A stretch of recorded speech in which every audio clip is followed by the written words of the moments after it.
कालभैरवाय नमो नमः। ब्रह्मशिरो विखण्डिने ब्रह्मगर्वनिपातिने कालकालाय रुद्राय नमो भैरवशूलिने।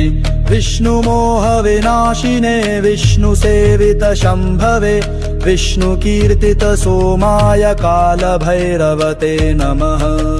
सर्वभूषित सर्वेशं चतुर्भुजं सुतेजसे शिवतेजोद्भवं हरं श्रीभैरवीपतिं भजे। सद्रूपं सकलेश्वरं चिद्रूपं चिन्मयेश्वरं तपोवन्तं महानन्दं महाभैरवते नमः। नीलाय नीलकण्ठाय अनन्ताय परात्मने भीमाय दुष्टमर्दिने कालभैरवते नमः। नमस्ते सर्वबीजाय नमस्ते सुखदायिने नमस्ते दुःखनाशिने भैरवाय नमो नमः। सुन्दरं करुणानिधिं पावनं करुणामयम् अघोरं करुणासिन्धुं श्रीभैरवं नमाम्यहम्। जटाधरं त्रिलोचनं जगत्पतिं वृषध्वजं जगन्मूर्तिं कपालिनीं श्रीभैरवं नमामितम्। असिताङ्गकपालच्च उन्मत्तभीषणोरुरुर् क्रोधसंहारचण्डश्च अष्टभैरवते नमः।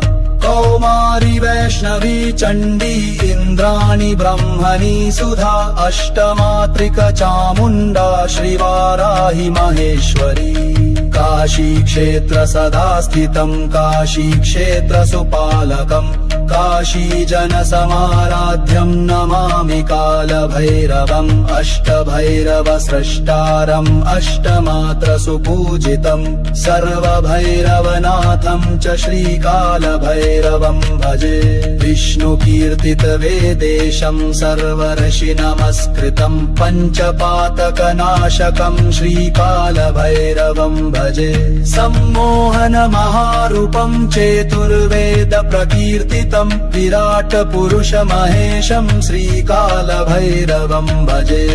असिताङ्ग चतुर्भुज ब्रह्मणी मत्रिकापतिः श्वेतवर्णो हंसारूढ प्राग्दिशारक्षक शिव।